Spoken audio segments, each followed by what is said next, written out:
सबको स्वतंत्रता दिवस की ढेर सारी शुभकामनाएं। मैं रेनू गौड़ एक बार फिर से आप सब लोगों का स्वागत करती हूँ आपके अपने चैनल रेनू गौड़ पाठशाला में। और आज हम जो है पढ़ेंगे, हम पढ़ रहे थे शब्दों का वर्गीकरण पढ़ रहे थे। तो दो तरीके से हमने वर्गीकरण पढ़ लिया था। एक हमने उत्पत्ति के आधार पर पढ़ा था, एक हमने स्ट्रक्चर यानी संरचना के आधार पर पढ़ा था। तो आज जो है हम इनका व्याकरणिक प्रकार्य के आधार पर वर्गीकरण पढ़ेंगे।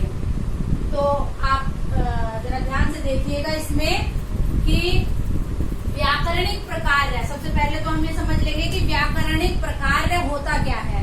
व्याकरणिक प्रकार्य का मतलब होता है कि व्याकरण में हर एक शब्द का कुछ न कुछ काम होता है। हम किसी भी वाक्य में जब शब्दों का चयन करते हैं, शब्दों का प्रयोग करते हैं चयन करके, तो हर एक शब्द का अपना कुछ काम होता है। जैसे कि शब्द में वाक्य में कोई शब्द जो है वो कर्ता का कार्य करता है, कोई क्रिया का कार्य करता है, कोई कर्म का कार्य करता है, कोई विशेषता बताता है यानी विशेषण का कार्य करता है, कोई क्रिया की विशेषता बताता है, क्रिया विशेषण का काम करता है। तो इस तरीके से हर शब्दों वाक्य में हर शब्द का अपना व्याकरणिक दृष्टि से अपना एक निश्चित कार्य होता है। तो उसी आधार पर, उसी को हम क्या कहेंगे, व्याकरणिक प्रकार्य कहेंगे। और उसी आधार पर जब हम शब्दों का वर्गीकरण करते हैं तो उसे हम कहते हैं व्याकरणिक प्रकार्य के आधार पर शब्दों का वर्गीकरण। तो अभी आप देखिए, व्याकरणिक प्रकार्य के आधार पर हम इसको वर्गीकृत कर सकते हैं दो भागों में। एक आपका हो जाता है विकारी शब्द, विकारी शब्द, और दूसरा हो जाता है अविकारी शब्द। अविकारी शब्द। तो विकारी और अविकारी दोनों में विकार जो है वो एक शब्द का प्रयोग हो रहा है, विकार। तो इसका मतलब कि इनका जो अर्थ है वो इसी शब्द के अर्थ में छुपा हुआ है। तो विकार का मतलब क्या होता है कि विकार उत्पन्न होना या परिवर्तन होना। तो विकारी का मतलब हो गया जिसमें कि जब हम किसी भी शब्द को हम देखते हैं तो जब वो लिंग, वचन, कारक या काल किसी भी आधार पर उसमें अगर विकार उत्पन्न होता है, वो बदलता है यानी वो अपनी स्थिति को, अपने स्वरूप को बदल देता है, तो वहां वो शब्द कौन से होते हैं, विकारी शब्द होते हैं। ठीक है। और इसके ठीक विपरीत अविकारी यानी जिन शब्दों में वचन, काल या लिंग किसी भी आधार पर कोई भी विकार उत्पन्न नहीं होता, कोई भी परिवर्तन नहीं होता, उन्हें हम अविकारी शब्द कहते हैं। ठीक है। तो विकारी शब्द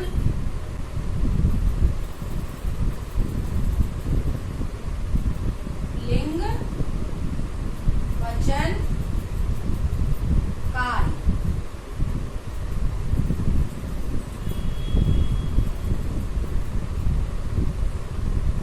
के अनुसार बदलते नहीं।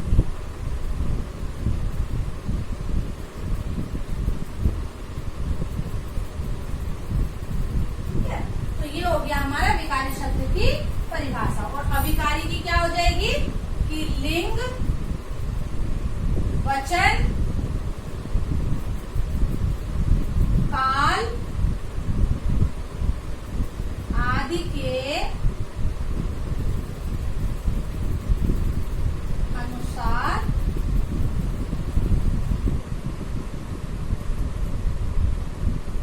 बदलते।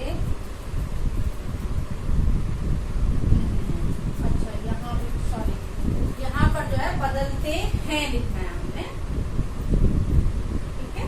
बदलते हैं और अविकारी में बदलते नहीं है। ठीक है। तो जो विकारी शब्द होंगे वो कौन कौन से होंगे, देखिए जो वाक्य होगा उसमें विकारी शब्द कौन कौन से होंगे वो हम देख लेते हैं। तो विकारी शब्द हमारे कौन से होंगे, संज्ञा जो शब्द होंगे वो विकारी शब्द होंगे। ठीक है, संज्ञा शब्द विकारी होंगे, सर्वनाम जो शब्द होंगे वो विकारी होंगे। अभी मैं आपको उदाहरण देकर इसको समझाऊंगी कि कैसे ये विकारी होते हैं। ठीक है, विशेषण जो होंगे वो विकारी होंगे।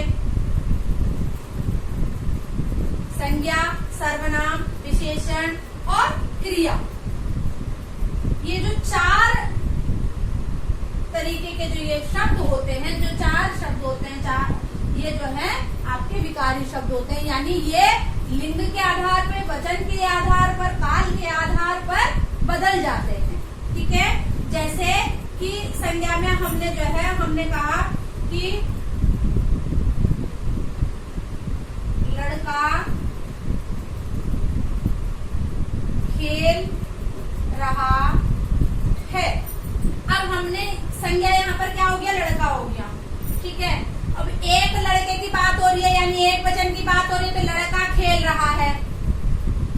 ठीक है, लेकिन जब एक से ज्यादा की बात होती है तो हम लड़के की जगह, लड़का की जगह क्या लगा देते हैं, लड़के लगा देते हैं, और उसी के हिसाब से यहाँ रहे हैं कर देते हैं। ठीक है, तो इतना समझ में आया कि संज्ञा में कैसे संज्ञा बदलती है, अगर हम उसको वचन के आधार पर, ठीक है, या लिंग के आधार पर, या काल के आधार पर। सर्वनाम का देखते हैं कि सर्वनाम कैसे लिंग, वचन और काल के आधार पर बदल जाते हैं। सर्वनाम में जैसे मैं लिखती हूँ,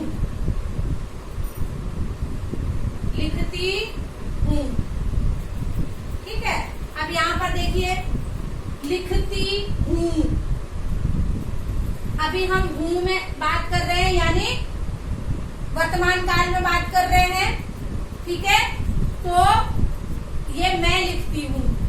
ठीक है, या अगर मैं इसे भूतकाल में, अगर मैं इसको परिवर्तित कर दूं कि मैंने लिखा, तो ये क्या हो जाएगा, मैं का जो सर्वनाम मैं है वो मैंने में बदल गया, मैंने लिखा।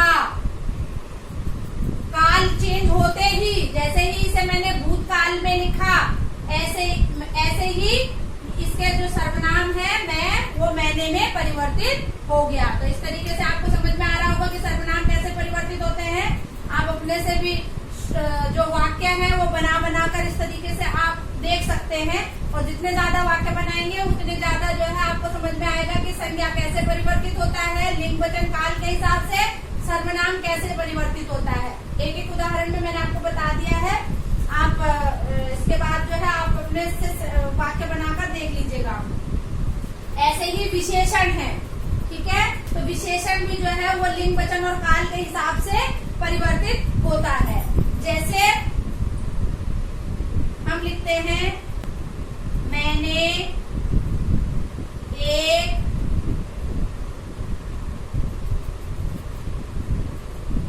छोटी सी बच्ची देखी।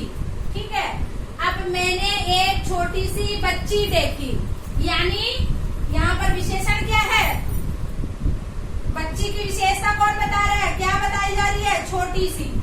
ठीक है, तो हम क्या कहते हैं, जैसे ही हमने इसका लिंग बदल दिया, यानी बच्ची का लिंग अगर हम बदल देंगे तो इसकी जगह हम क्या लिखेंगे, मैंने एक छोटा सा बच्चा देखा। अब देखिए, जैसे ही बच्ची को परिवर्तित करा, बच्चा में लिखा, यानी उसका लिंग परिवर्तन कर दिया, स्त्रीलिंग से उसको पुल्लिंग में कर दिया, वैसे ही आपका जो विशेषण है वो भी बदल गया, यानी उसमें भी विकार उत्पन्न हो गया। तो इस तरीके से आप विशेषण का देख सकते हैं। इसके बाद क्रिया का देखिएगा, तो क्रिया में जो है, जैसे जो लास्ट में जो क्रियापद लगता है, किसी भी वाक्य में जो क्रियापद लगता है, तो उसमें भी लिंग, वचन और काल के हिसाब से परिवर्तन हो जाता है। जैसे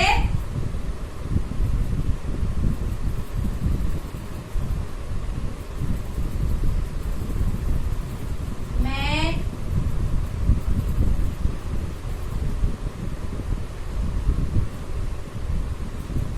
पढ़ा रही हूँ। अब मैं पढ़ा रही हूँ, इसमें क्रियापद क्या हो जाएगा? पढ़ाना।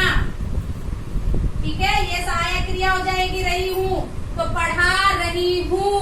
तो जब तक ये आपका वर्तमान काल में है तो पढ़ा रही हूँ, मैं पढ़ा रही हूँ वर्तमान काल में है तो ये रही हूँ हो गया। लेकिन अगर मैं कहती हूँ, इसको मैंने लिख दिया कि मैंने पढ़ाया, तो जो क्रियापद है वो पढ़ा रही हूँ से परिवर्तित होकर पढ़ाया में आ गया। तो इस तरीके से आपके क्रियापद में भी काल के हिसाब से या लिंग के हिसाब से या वचन के हिसाब से परिवर्तन होता है। या कोई अगर यहाँ पर अगर मैं न लिखकर मैं किसी नाम को, अगर मैं स्त्रीलिंग के नाम को लिखती हूँ कि सीता पढ़ा रही है, ठीक है, सीता पढ़ा रही है, तो स्त्रीलिंग के हिसाब से पढ़ा रही है। और अगर मैं सीता की जगह यहाँ पर राम लिख देती हूँ तो राम पढ़ा रही है नहीं होगा। उसके बाद जैसे ही यहाँ हमने लिंग परिवर्तन करा, क्रियापद पर भी परिवर्तन अपने आप हो जाता है। पढ़ा रही की जगह रहा हो जाएगा। ठीक है, तो जैसे ही मैंने लिंग में परिवर्तन करा, क्रियापद में अपने आप परिवर्तन हो गया। तो इस तरीके से हम देखेंगे कि कैसे विकार उत्पन्न होते हैं। संज्ञा, सर्वनाम, विशेषण और क्रिया याद रखने हैं। इन चारों में, वाक्य में जो ये चार हैं, ये विकारी शब्द होते हैं। इसके अंतर्गत जो भी शब्द आएंगे वो विकारी शब्द होंगे, क्योंकि वो लिंग वचन काल के अनुसार बदल जाते हैं। तो इतना आप लोगों को समझ में आ गया होगा। आगे हम जो है अविकारी शब्द पढ़ेंगे।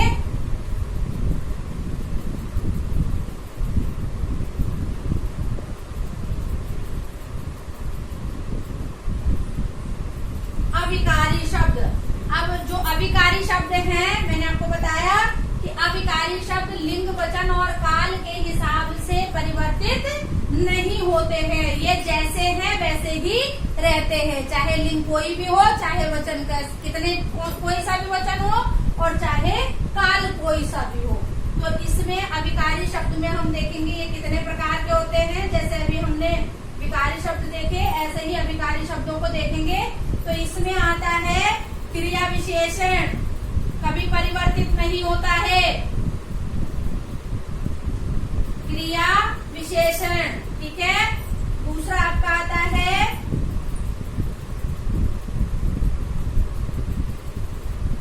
संबंध बोधक, संबंध बोधक। तीसरा आपका आता है समुच्चय बोधक, ठीक है। और चौथा आपका आता है विस्मयादि बोधक।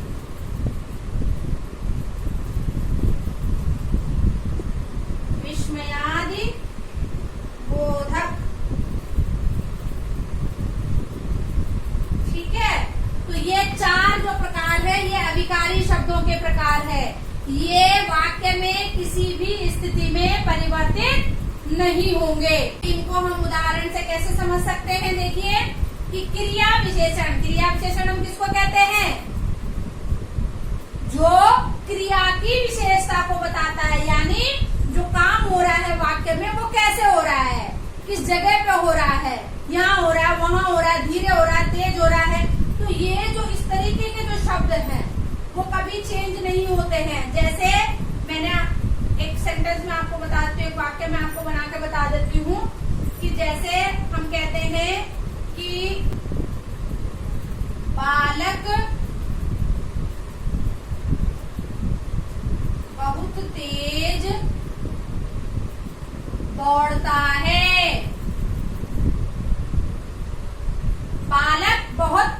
दौड़ता है, तो क्रिया क्या हो रही है? दौड़ने की क्रिया हो रही है। तो उसकी स्थिति को कौन बता रहा है? कौन सा शब्द बता रहा है? क्रिया विशेषण क्या हो गया इसमें? बहुत तेज। तेज क्रिया विशेषण, बहुत तेज क्रिया विशेषण हो गया। अब अगर हम इसके लिंग में परिवर्तन कर देते हैं, यानी बालक की जगह अगर हम बालिका लिख देते हैं, ठीक है, तो क्रियापद में तो चेंज होगा, लेकिन जो क्रिया विशेषण है उसमें परिवर्तन नहीं होगा। हमने पहले भी देखा कि जो क्रियापद है वो विकारी शब्द होता है, तो यहाँ पर दौड़ती है हो जाएगा, लेकिन बहुत तेज वैसे ही रहेगा, वो परिवर्तित नहीं होगा। ठीक है। या फिर अगर हम इसको वर्तमान काल से भूतकाल में परिवर्तित कर देते हैं, यानी बालिका बहुत तेज दौड़ती थी, तो भी आपका क्रियापद में भले चेंज हुआ है, लेकिन जो क्रिया विशेषण है वो बहुत तेज वैसा ही रहा।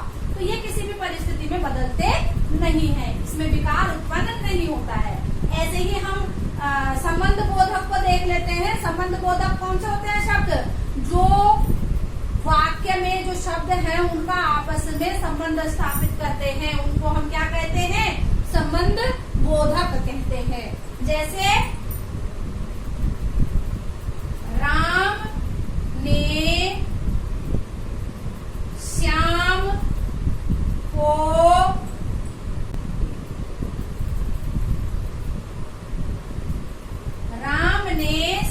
को पुकारा। तो अब जो संबंध बोधक कौन से होते हैं? ने, को, में, पर, इस तरीके के जो शब्द होते हैं, तो जो ने है और जो को है ये ऐसे ही रहेंगे, चाहे आप राम की जगह शीला लिख दो, यानी लिंग परिवर्तन कर दो, तब भी ने और को वैसे ही रहेंगे, वो परिवर्तित नहीं होंगे।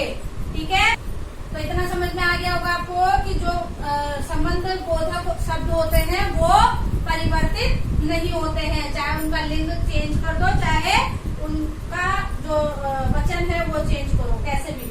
ठीक है। तीसरा प्रकार आपका आता है समुच्चय बोधक। समुच्चय बोधक शब्द कौन से होते हैं?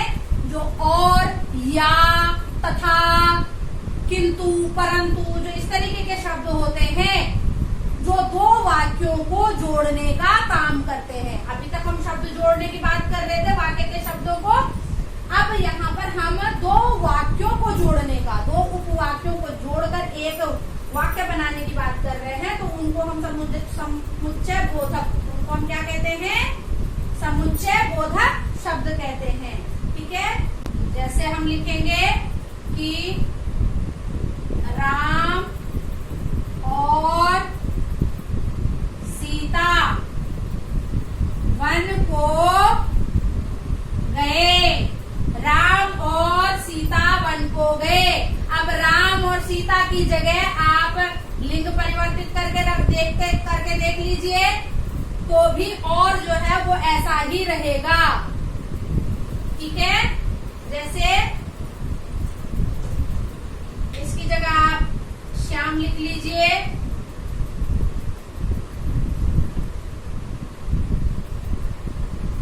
इसकी जगह आप गीता लिख दीजिए, और इसकी जगह आप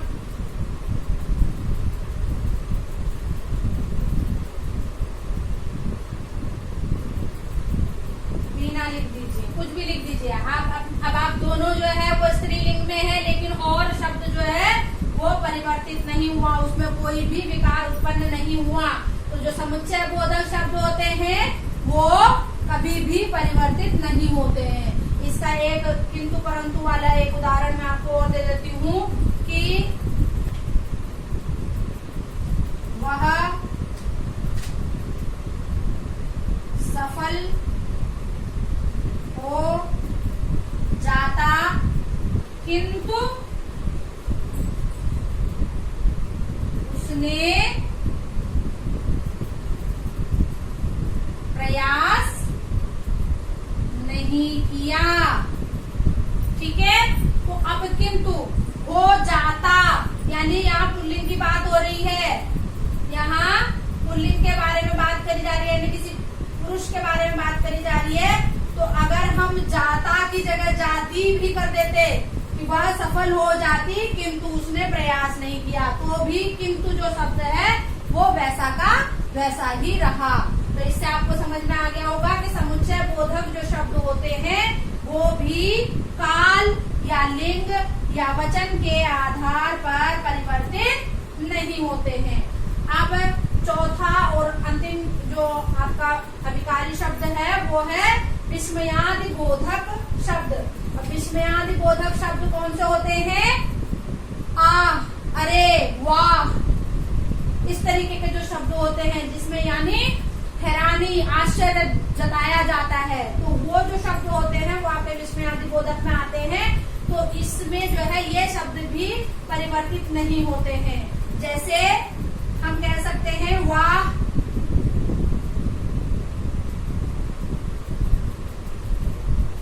कितना सुंदर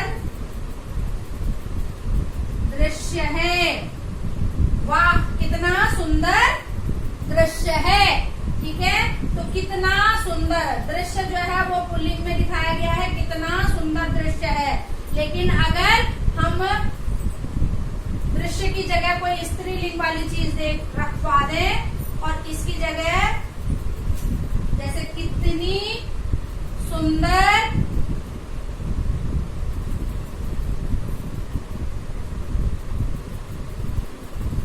फोटो है, तो लिंग परिवर्तित हो गया लेकिन वाह वैसा ही रहा। ठीक है, ऐसे ही अगर हम कहते हैं कि चाहे किसी स्त्री के लिए या चाहे किसी पुरुष, अरे श्याम तुम कब आए, अरे श्याम तुम कब आए। ठीक है, तो श्याम यानी पुरुष पुल्लिंग के बारे में बात हो रही है, तो अरे, अरे श्याम तुम कब आए। लेकिन अगर हम श्याम की जगह कोई स्त्रीलिंग रख देते हैं, यानी किसी स्त्री का नाम अगर हम यहाँ पर रख देते हैं कि अरे गीता तुम कब आई, तुम कब आई, लेकिन अरे जो शब्द है, जो समुच्चय बोधक शब्द है, वो परिवर्तित नहीं हुआ, वो जैसा था वो वैसा ही रहा। ठीक है, तो इस तरीके से आपको ये ध्यान रखना है कि आपके जो विकारी, यानी मैंने आपको बताया व्याकरणिक प्रकार के आधार पर शब्द को दो भागों में बांटा गया है, विकारी शब्द, अविकारी शब्द। विकारी शब्द लिंग वचन काल के आधार पर बदलते हैं। ये 4 तरीके के होते हैं। कौन कौन से? संज्ञा, सर्वनाम, क्रिया और विशेषण। ठीक है, और अविकारी शब्द जो लिंग, काल और वचन के आधार पर इनमें कोई परिवर्तन नहीं होता, ये जैसे होते हैं इनको वैसे ही रख दिया जाता है। तो वो भी 4 तरीके, ये भी 4 तरीके के होते हैं। क्रिया विशेषण, संबंध बोधक, समुच्चय बोधक और विस्मयादि बोधक शब्द। तो इस तरीके से आपको ये सारा समझ में आ गया होगा। अगर आपको कोई चीज समझ में ना आई हो तो कमेंट सेक्शन में आप लिख सकते हैं, मैं आपकी समस्या का समाधान करने की पूरी कोशिश करूंगी। तो मिलते हैं एक अगले वीडियो में एक नए टॉपिक के साथ, तब तक के लिए